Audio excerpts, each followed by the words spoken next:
They say history is written by the victors. But who writes what the victors don't want you to know?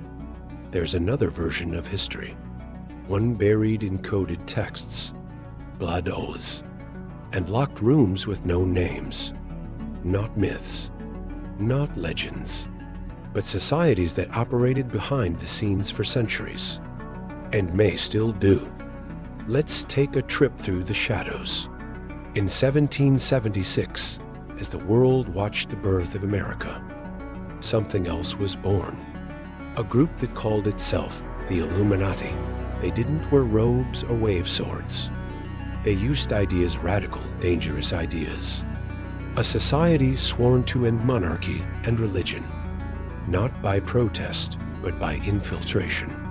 Bankers, politicians, artists, they slipped members into every crack of power. And then, poof, by 1785, they were disbanded. But were they really? Their symbol, the all-seeing eye, still stares from the U.S. dollar. Their whisperers are blamed for everything from the French Revolution to modern tech giants. What if the Illuminati never died? What if they just changed names? Now zoom out. Older than the Illuminati, larger than any lodge, are the Freemasons. They claim to trace their roots to the builders of Solomon's temple. They speak of sacred geometry, cosmic balance, and a great architect of the universe. But it's not just philosophy. Presidents, monarchs, explorers. Freemasons helped build empires. Literally, Washington, D.C.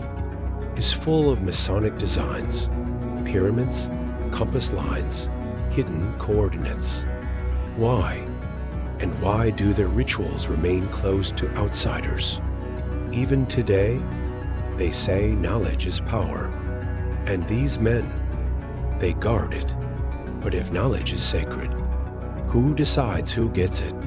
In the 1600s, strange pamphlets began to circulate. They claimed to be written by a secret brotherhood, the Rosicrucians.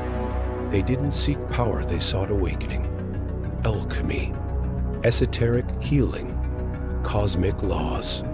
They believed ancient wisdom had been buried on purpose, and they vowed to protect it. But who were they? No one knows. Their texts had no authors, their locations never revealed. Some say they influenced Sir Isaac Newton. Others think they vanished into history. Or maybe they're still guiding us from behind the curtain, waiting for humanity to catch up. Now go further back. The Knights Templar, holy warriors sworn to protect pilgrims to Jerusalem. But behind the swords, they became something else. Bankers, architects, secret keepers. They invented systems of credit that changed medieval finance forever. They grew rich, too rich. In 1307, on a Friday the 13th, the King of France ordered them destroyed. Mass arrests, torture, burnings. Their Grand Master cursed the Pope and the King with his dying breath. And then, silence. Their treasure, never found. Their network, never mapped. Some believe they fled to Scotland. Others say they reshaped themselves into the Freemasons, the Rosicrucians, or something worse. But these are all old stories, right? Then what about Skull and Bones? Founded in 1832 and still active, not in some medieval castle, but beneath Yale University.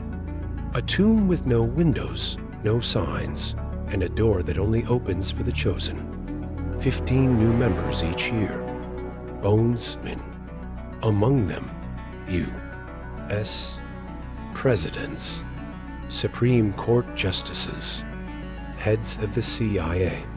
They hold rituals with bones and strange chants. They swear allegiance not to a nation, but to the order.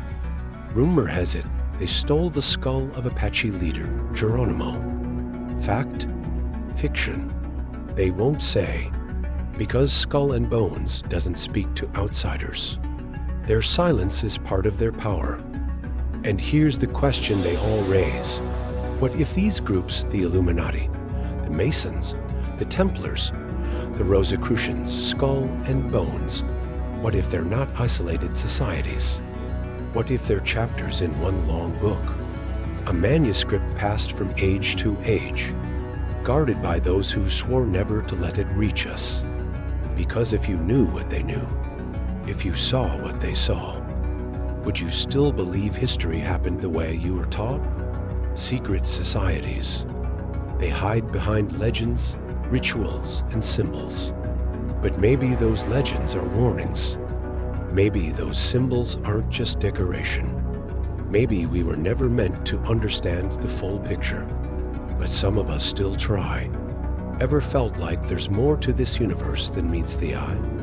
Tell me your weirdest theory in the comments. Maybe it becomes our next cosmic trip. Subscribe, and let's keep wandering through the wild unknown, one mystery at a time. Until next time, keep looking up.